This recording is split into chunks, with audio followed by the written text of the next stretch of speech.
Oh, you know what? And I think I spelled his name wrong. Ooh. Okay, hey, it is Madison Chase, and welcome to It's Yes or No. It's your entertainment source or news option, and we are talking about the Olympics and swimmer Ryan Lochte. Before we get into it, Steph, say hey to the people. Hey guys, how's it going today? Yay! And we got to share our exciting news about you coming back to LA, Steph, pretty soon. So Steph has a story and she's got the questions. So Steph, take it away.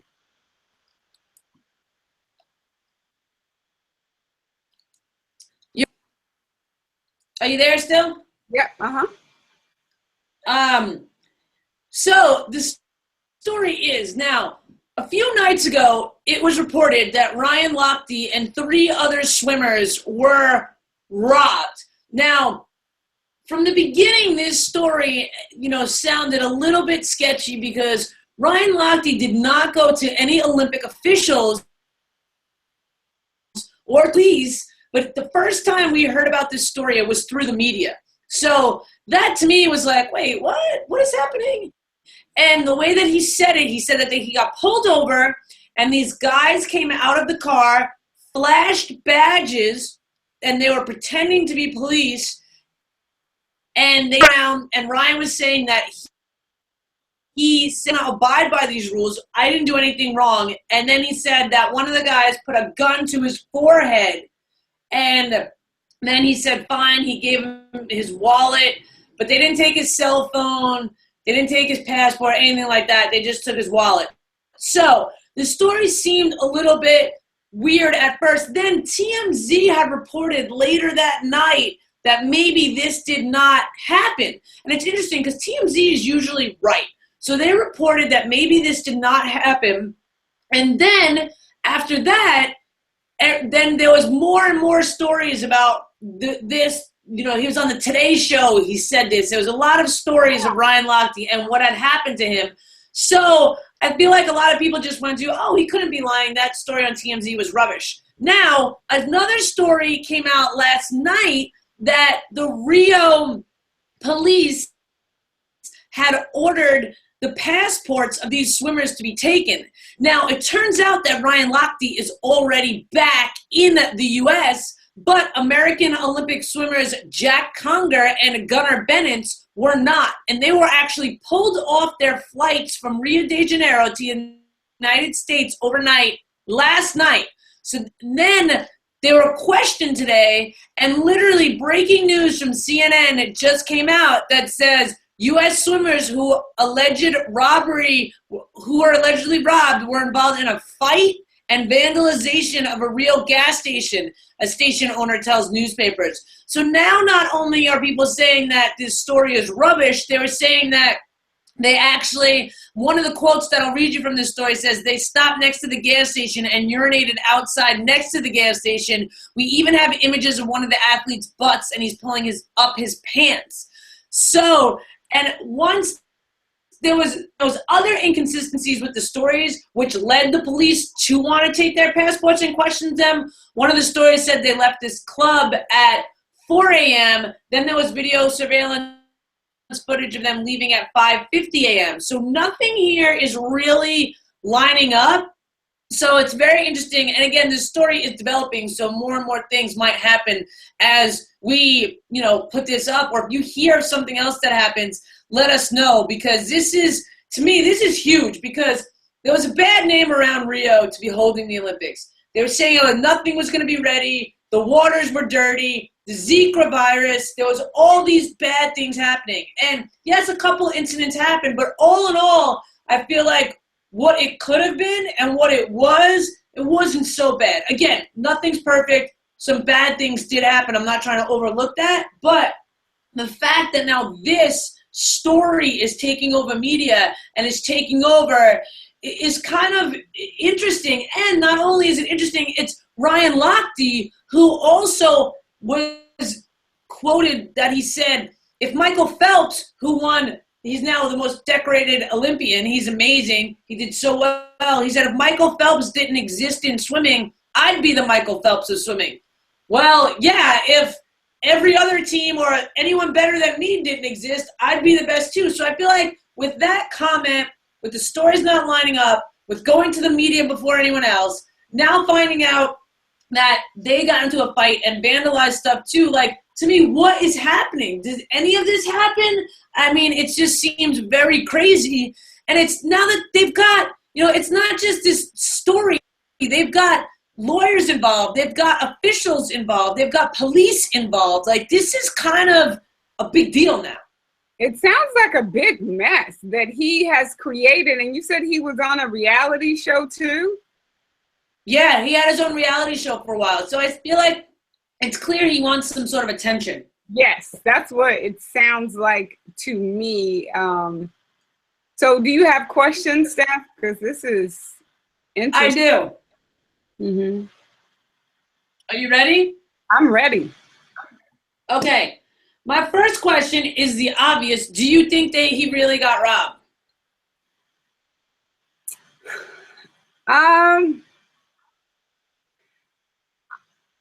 Here's the thing, like, he sounds like he's doing what a lot of people do in media.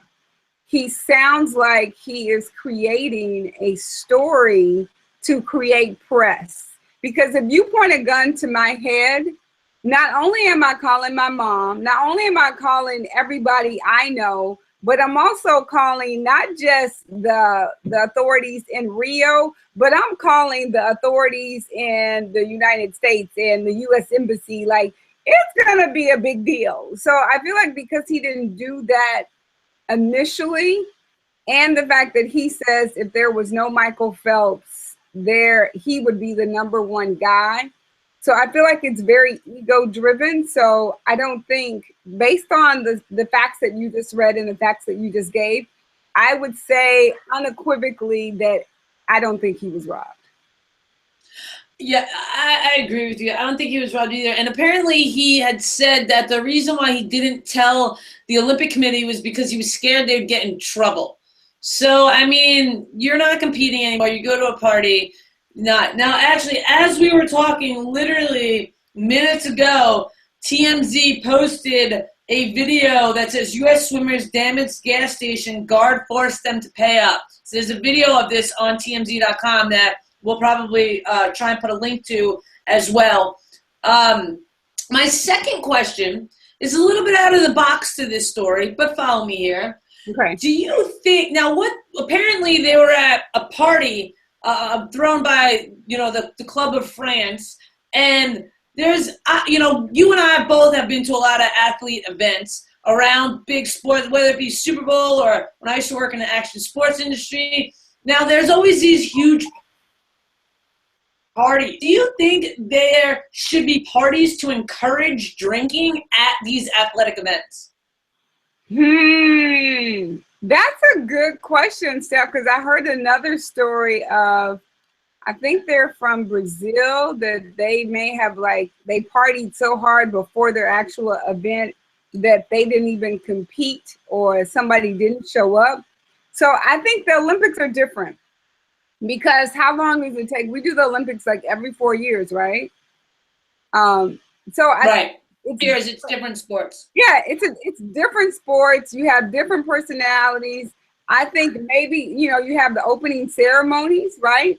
Then I think you have the closing ceremonies. Or I don't think there should be stuff in the middle. I just think because athletes work so hard to prepare for this one event, this one moment in time, that I think it's almost, it's a big distraction that you've worked so hard to get to this point that you could mess it up by partying and drinking, especially if you're not an adult. Like if you're 21 and under and that's what you're doing, and you're if you're not with your mom, and then think about like gymnasts who kind of give up their teenage years to pursue becoming a gymnast. So if your parents aren't there, you may have the discipline when you're actually studying, but now that you're around people and there's liquor and there's partying, I don't think that's not an out of the box question. It's probably something that people in Rio probably don't think, because I'm sure it's kind of like a different culture maybe.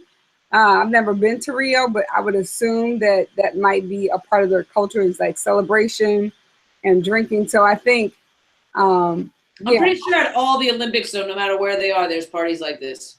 I'm sure there is, but I think either the people that are the chaperones or the coaches, they should either, like, I know in college, after I graduated, I dated this guy that played in the NFL. And I remember, like, before the game, like, they couldn't have visitors. Like, they were sequestered in their hotel. So I think, you know, when you're talking about an event like the Olympics, it should be, if not the same thing, or something very similar when you're dealing with people who are, you know, 21 and under, like between the ages of 14 and 21.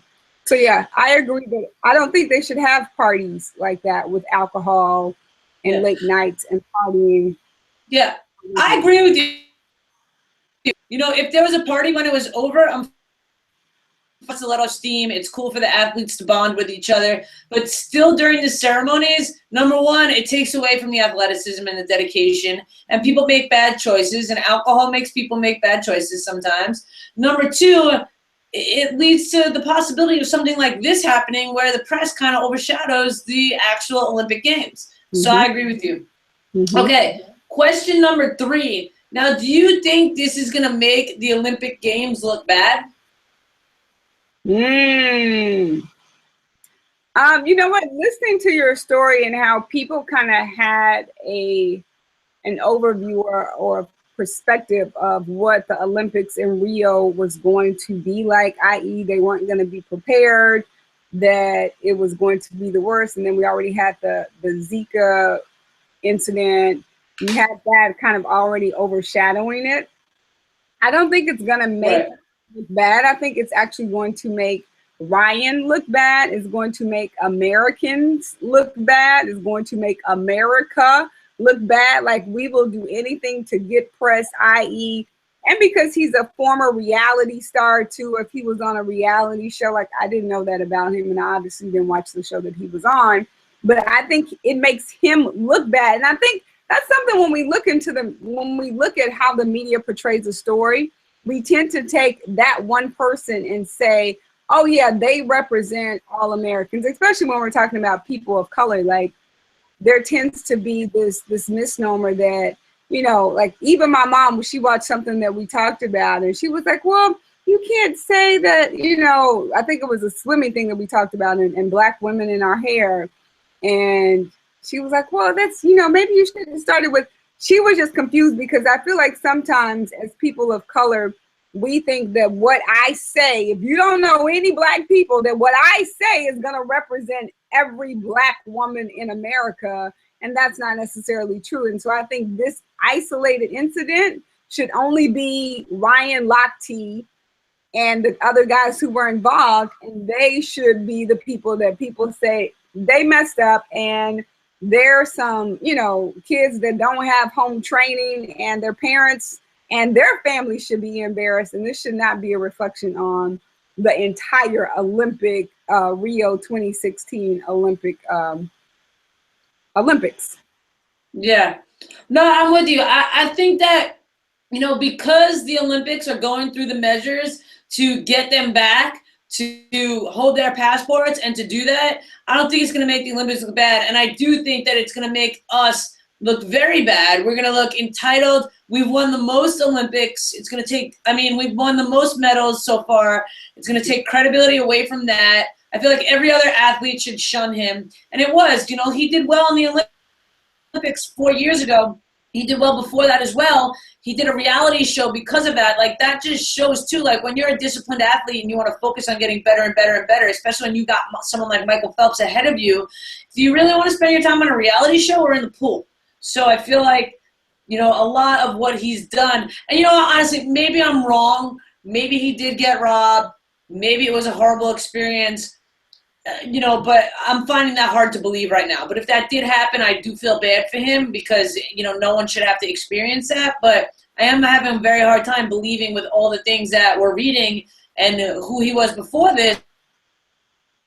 Think about it. How much would it suck to be that person that tells a story and people across the country are like, man, you think he's lying? You know what I mean? Like from the beginning, people don't believe him. So that just, I wouldn't want to be that person. Yeah. And again, like you said, if it actually happened, I feel sorry for him and then the people that were involved. But if he's not telling the truth, ooh, like take a lie detector test and squash this whole thing. If, you know, if people are questioning whether or not you're being honest, or if you're fabricating, or if you're embellishing, or if you're telling a little bitty, small, petite lie. So, you know, because you're dramatic and because you think that it'll make a great story. So yeah, I agree with you, Steph. So thank you guys for watching. Did you have anything else, Steph, that you wanted to add or say? No, I'm good. I'm just really curious to see how this story unfolds. Me too. I definitely want to know more about what happened. So thank you guys for watching. Leave your comments below if you have questions. And if you ever want to be live with us, leave your, someone left a comment and I'm not really sure how to find that guy who said he wanted to join the conversation. So I'm not sure how to do that. But I do know as of September 12th, YouTube, Google Hangouts is going to go to YouTube now, which is essentially the same thing because to get to Google Hangouts, you actually have to go through your Gmail account. So I'm Madison Chase, and this is It's Yes or No. It's your entertainment source or news option. And you can find me on YouTube at One Mad Chase, on my website, madisonchasefitness.com, madisonchasemedia.com, Instagram, Madison Chase Fitness, Twitter, Madison Chase Fit, and I think I'm on Pinterest too, but I don't know if people are even still doing Pinterest. But yeah, I'll put all that in the comment section below. Steph, where can everybody find you? Everyone can find me on Instagram and Twitter. I am Stefztv. That's with an F and just the letter Z. So IAMSTEFZ. That's Instagram and Twitter. And my YouTube page is Stefztv. All right, Steph. I'll see you later. Word.